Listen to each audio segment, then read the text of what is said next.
모든 사람들이 사고 싶어하는 입지 좋은 신축 아파트 공급은 어떻게든 못하게 방해하고 원룸만 주구장창 공급하겠다는 그런 정책밖에는 나올 게 없습니다.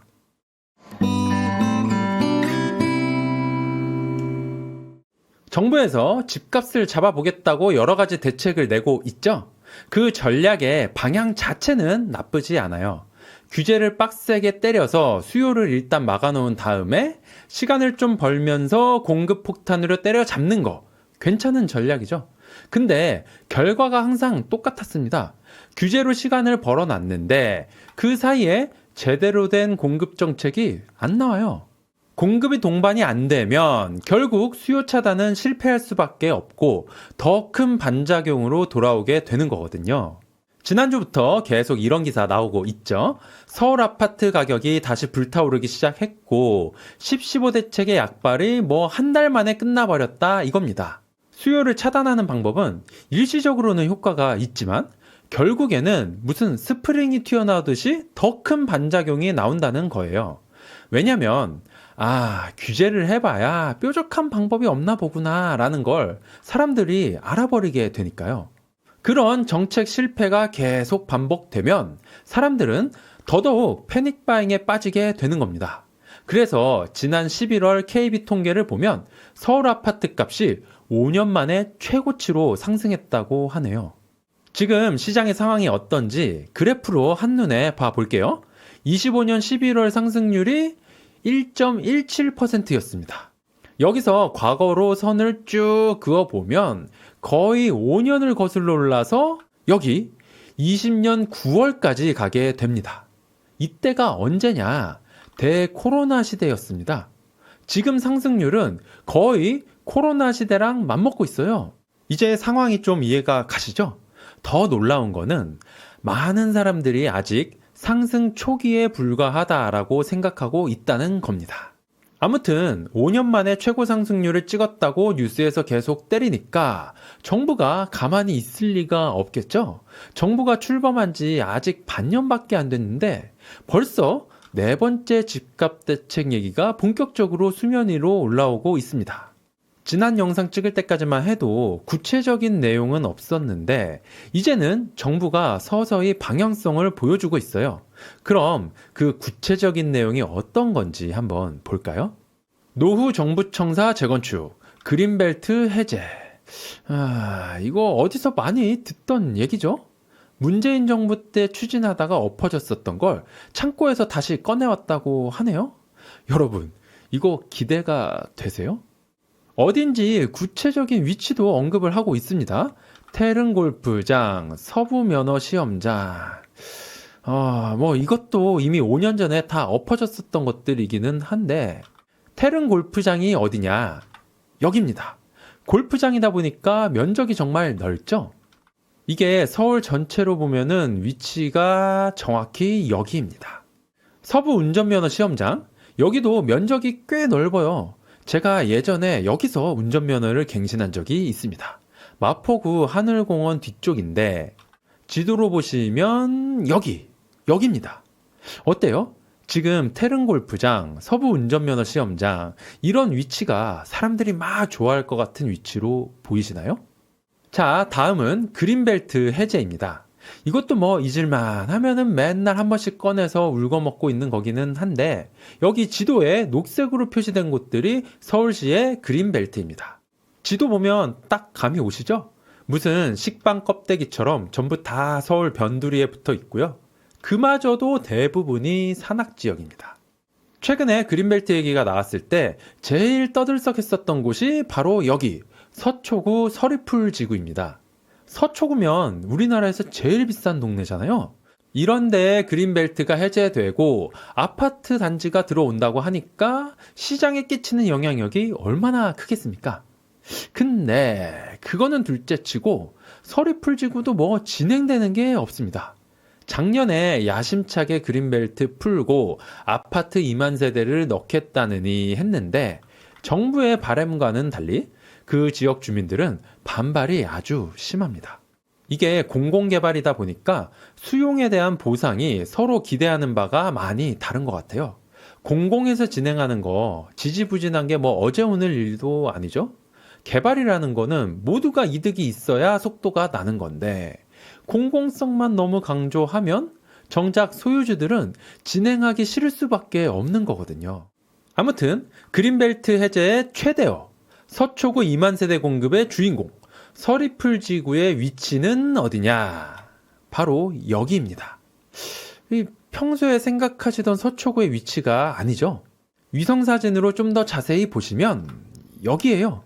진짜 완전 산골짜기 한가운데에 있습니다.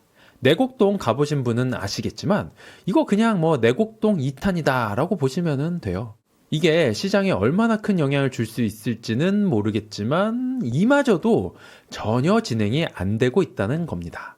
그리고 노후 공공청사 복합개발, 이거 대체 몇 번을 우려먹는 건지 모르겠는데 가장 최근에 97 대책에서도 있었던 내용이죠. 왜 이걸 또 2달 만에 다시 꺼내와서 새로운 공급인 것처럼 얘기하는지 모르겠습니다. 이미 몇 번이나 얘기했었던 거니까 빠르게 설명하고 넘어갈게요. 주민센터 위에 5평, 7평짜리 원룸을 차곡차곡 쌓아놓고 행복주택이라고 이름을 붙여놨습니다. 7평짜리 원룸에 살면 퍽이나 행복하겠습니다. 등기 떼러 가기 편해서 행복한 건가? 근데 그마저도 2017년도부터 계속 나오던 말이고 8년 동안 딱 2곳 진행했죠. 좀 더 강력하게 드라이브를 걸어보겠다라는 것 같기는 한데 이런 5평, 7평짜리 원룸을 공급하면 아파트에 대한 수요가 이쪽으로 분산될 거라고 생각을 하나 봐요. 자, 정리 들어갈게요. 이 그래프는 2025년 올해 서울 아파트 주간 상승률 그래프입니다. 시장이 과열되기 시작하니까 627 대출 규제를 팍 때려서 일단 어떻게든 수요를 좀 잠재웠어요. 그렇게 시간을 벌어놓고 나름대로 야심차게 준비했었던 97 공급 대책을 딱 꺼내놨습니다. 작전은 아주 훌륭해요. 이 공급 대책을 보고 수요가 이제 완전히 식을 거라고 생각한 것 같은데 안타깝게도 공급 대책이 너무나도 형편없었기 때문에 사람들이 오히려 더 패닉에 빠져서 시장이 미친 듯이 불타오르기 시작했죠. 그러다가 10월 15일에 서울 경기도에 토호제가 팍 걸리니까 시장이 또 일시적으로 얼어붙기 시작했습니다. 그런데 이 상황에서 또 얼토당토하는 걸 공급대책이라고 들고 나온다? 그러면 어떻게 되겠습니까? 시장의 실망감은 전보다 더 심한 폭등으로 되돌아온다는 거 불과 2달 전에 다 겪었었던 거잖아요. 왜 자꾸 같은 일이 반복되는지 모르겠습니다. 이제는 더 말하기도 입이 아파요. 올해를 마지막으로 서울은 이제 앞으로 제대로 된 공급이 아예 없습니다. 내년에는 입주 물량이 겨우 4,000세대밖에 안 돼요. 이 아실이라는 사이트에서 집계된 공급 물량은 뭔 이상한 도시형 생활주택, 청년 임대주택 이런 거 다 빼고 우리가 상식적으로 생각하는 그런 아파트만 집계한 거예요. 수요자들이 바라는 아파트는 정부에서 말하는 135만 세대 이런 허무맹랑한 숫자 노름이 아니라 진짜로 많은 사람들이 살고 싶어하는 정상적이고 평범한 그런 아파트입니다. 공급이 효과를 가지려면 그런 아파트들이 공급돼야 됩니다. 자, 여기 거주지의 형태를 신축, 구축, 원룸으로 나눠봤습니다. 위쪽일수록 비싸겠죠? 그리고 여기에 사람들이 살고 있을 테고요. 물론 집이 없으신 무주택자분들도 있을 겁니다. 여기에 신축보다 더 좋은 최신축이 한 채 공급이 됐다고 칩시다. 그러면 신축을 가진 분들 중에 여윳돈이 있으신 분들은 기존 집을 팔고 돈을 더 보태서 최신축으로 이사를 가시겠죠? 그럼 원래 살던 그 집을 구축에 살던 분이 돈을 모아서 신축으로 이사를 갈 테고 마찬가지로 원룸에 살던 분이 돈을 모아서 그 구축으로 이사를 갈 테고 무주택분들, 사회초년생인 분들은 원룸에서 사회생활을 시작하면서 돈을 모으실 수 있겠죠. 이렇게 도미노처럼 한 칸씩 위로 올라갈 수 있어야 수요가 분산이 되는 겁니다. 그런데 지금 정부 정책은 완전히 역행하고 있습니다. 모든 사람들이 원하는 좋은 신축 아파트를 공급해야 한 칸씩 도미노처럼 이동하면서 전체적인 수요가 분산될 수가 있는 건데, 지금 정부의 정책은 이런 원룸 같은 것들만 계속 공급하려고 하고 있어요. 도시형 생활주택, 청년희망주택, 임대주택, 뭐 이런 거요. 이런 형태의 공급이 무조건 잘못됐다는 건 아닙니다.